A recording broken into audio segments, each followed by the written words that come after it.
son of J.W. from a pioneer day.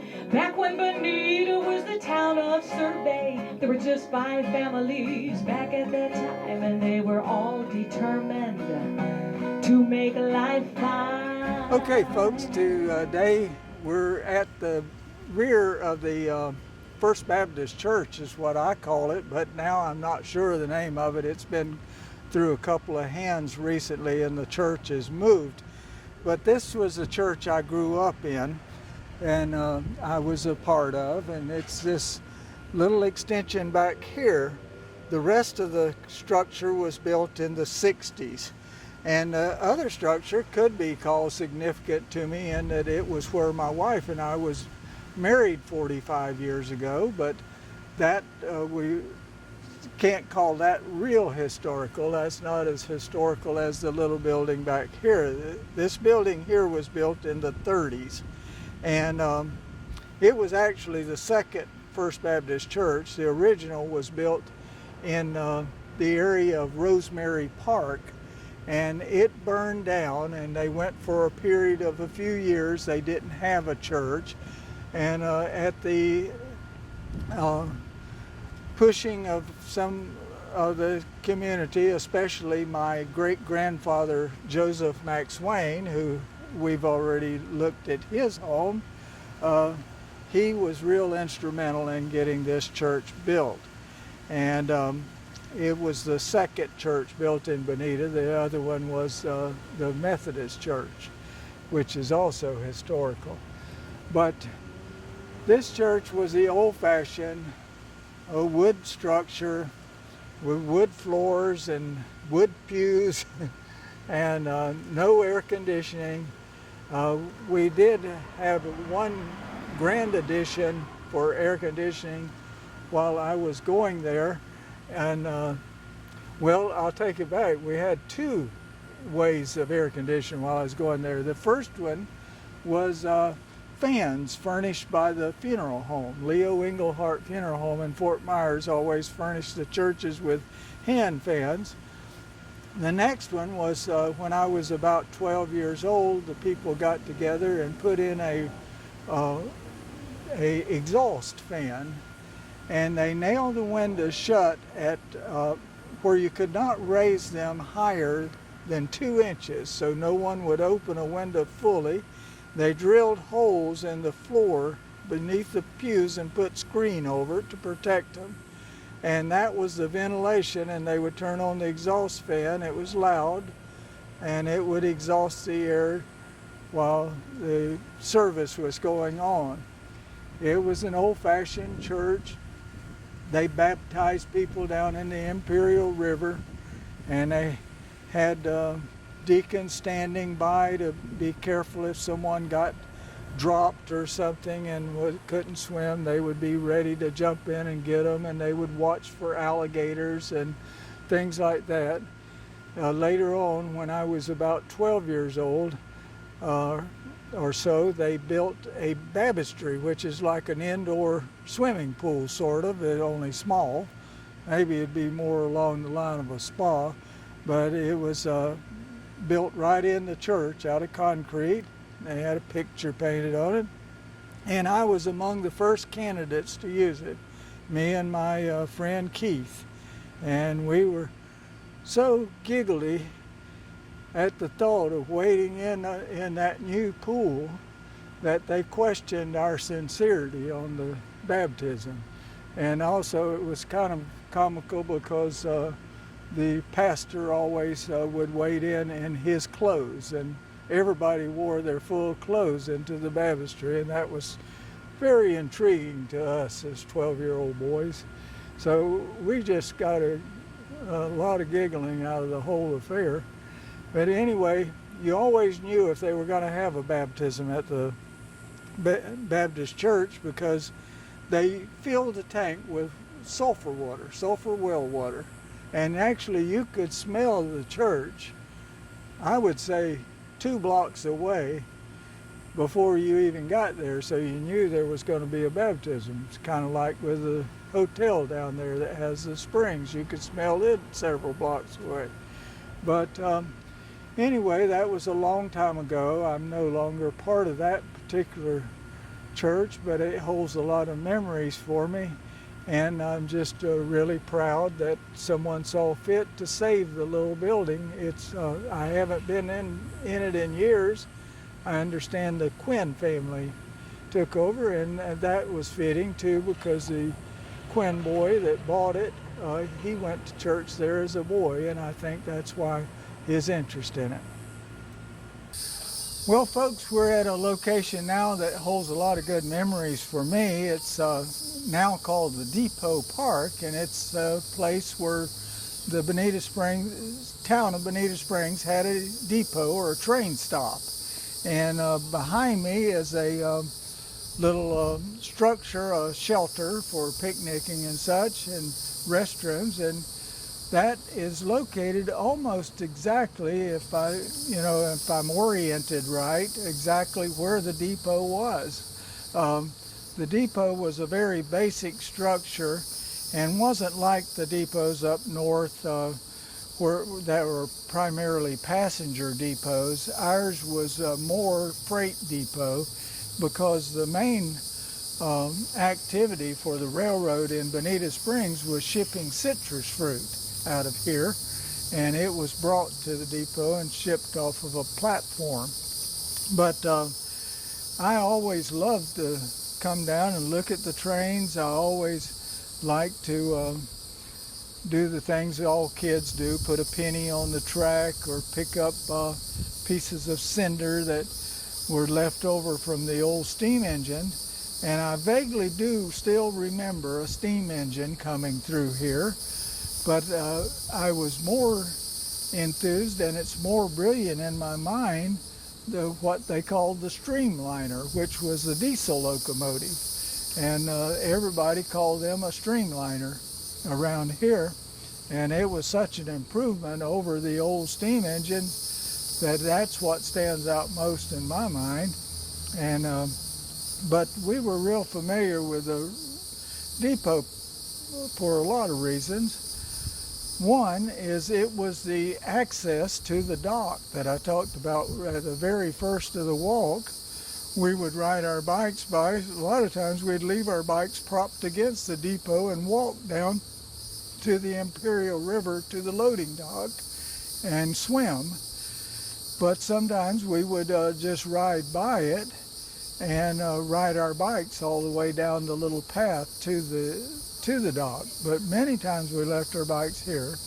Other than that, my aunt and uncle, Reginald and Mary Laura Liles, were the freight masters at the depot for many years, and they ran the express office here. Therefore, my cousin Ronnie and I played around here a lot when I would be visiting them.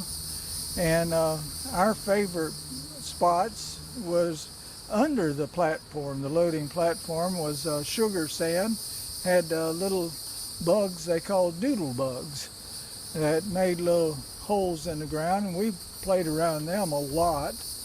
And then other than that, there was a scale up on the platform for weighing freight, and we would weigh ourselves pretty frequently. Then they had a dolly, a heavy-duty dolly for loading freight, and we'd push each other in that.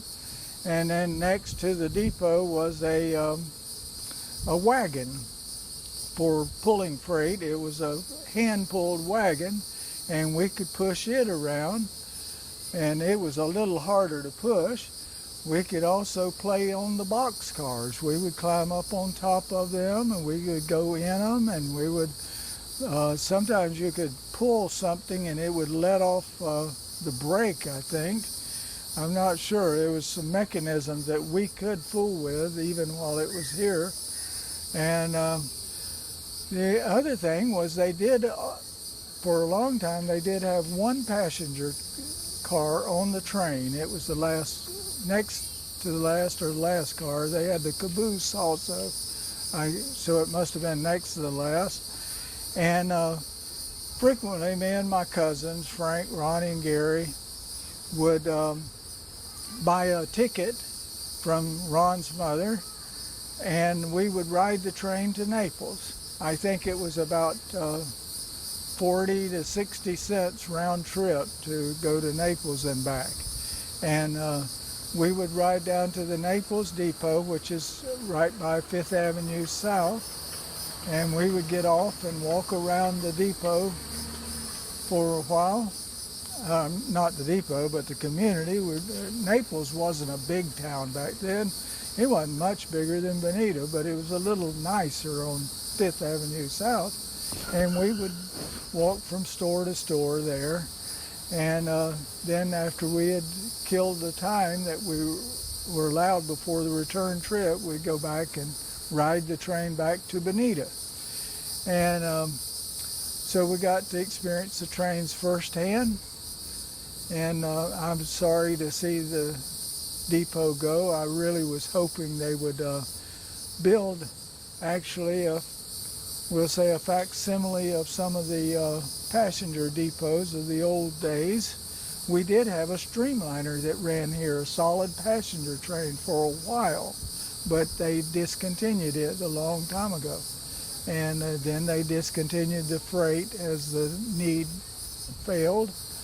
And now it's just a site that I can talk about the past on, and would hope that maybe someday the city or somebody with the means would want to institute a program to build a real depot, and maybe we could have a liner that would come from the airport area on Alico Road, where the tracks cross the Alico. Maybe they could have a connecting trolley, and people could actually ride the last leg of their journey to Bonita Springs from the airport on a train and come off at a depot, and maybe we could have even a greeting for them when they arrive.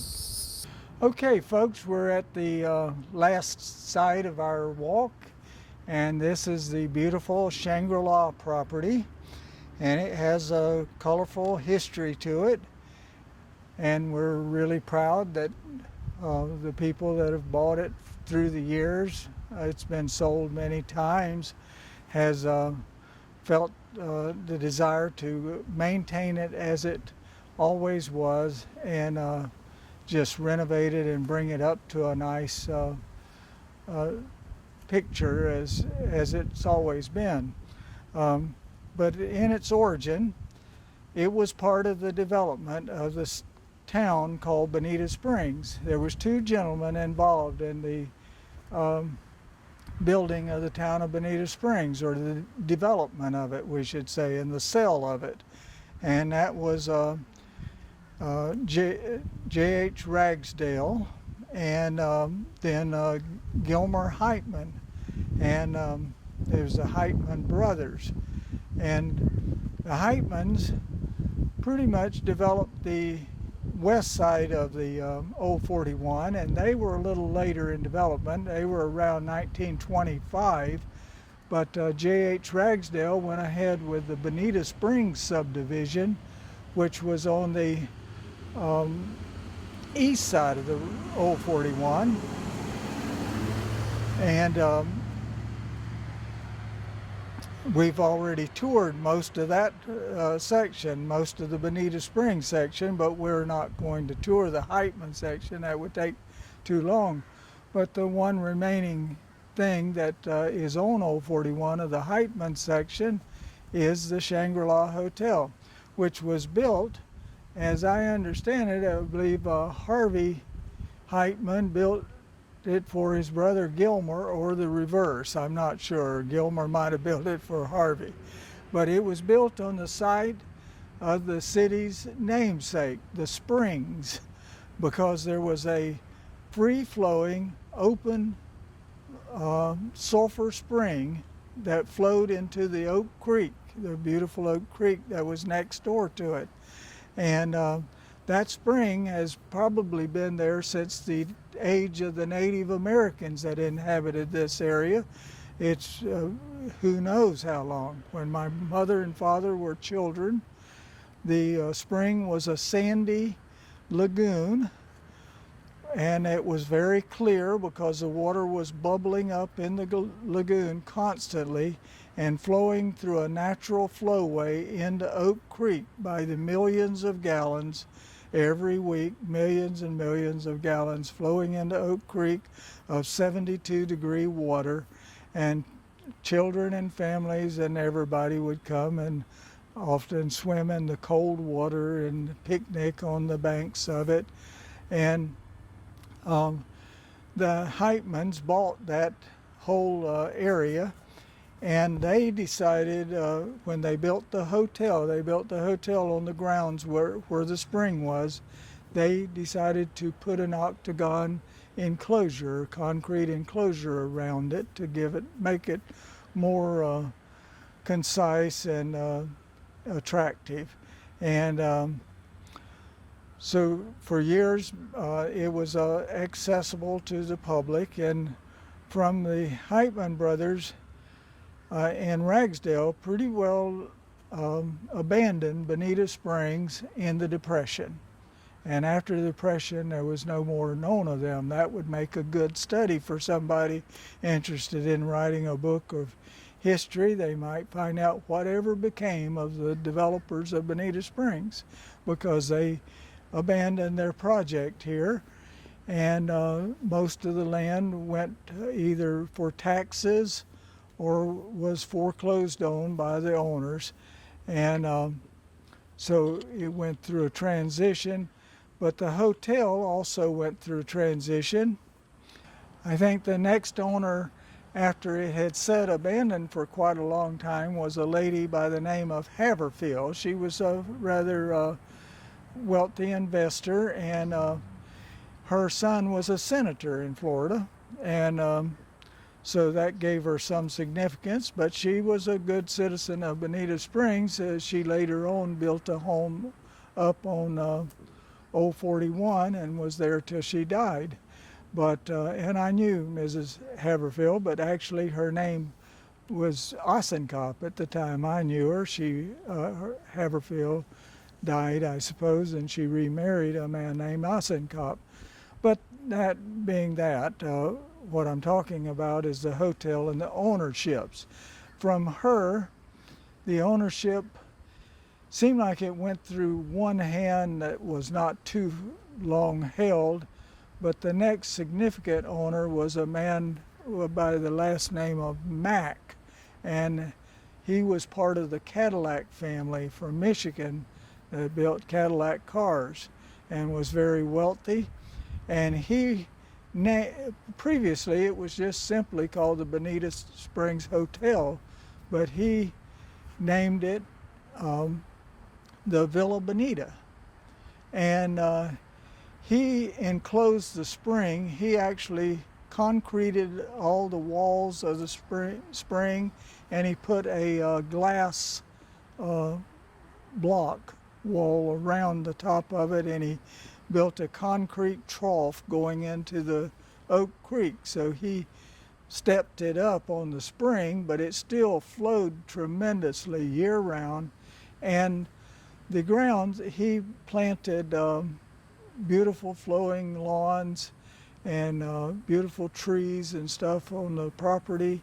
And it was a beautiful place, but he left it fairly open to the public, and children, me and my friends, felt fully at ease walking on the property and sitting by the spring and drinking the spring water and just hanging around there.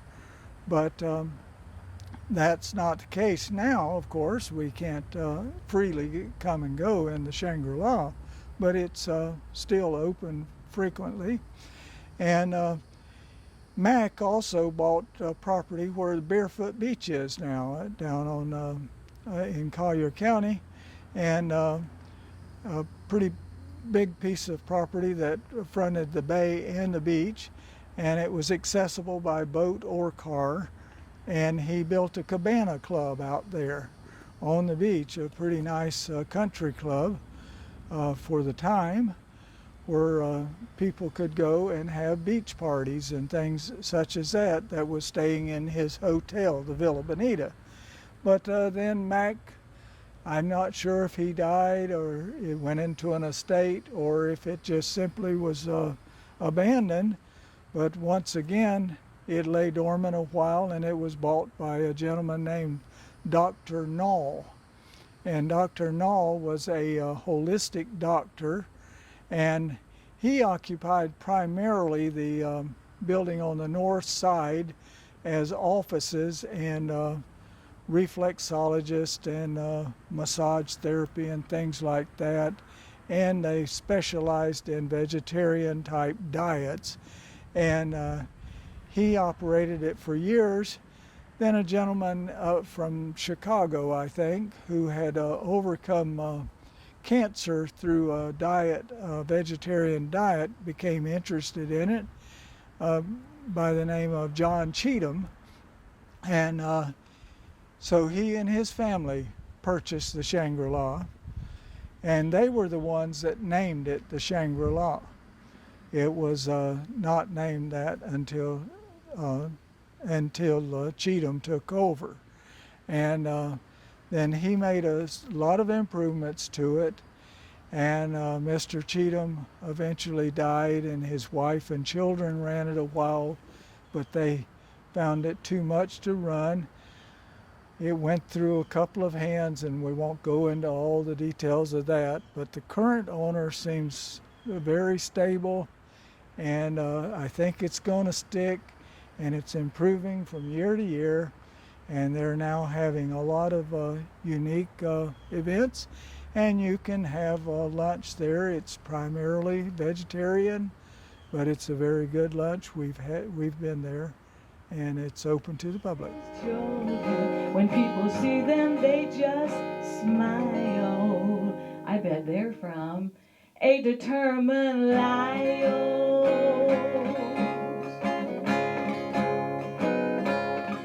Well, folks, that concludes our tour of the Old 41 Business District. I'm Byron Liles. See you next time. The legacy Glenn left keeps him near, never far, passing down to generations. His love is deep in our hearts.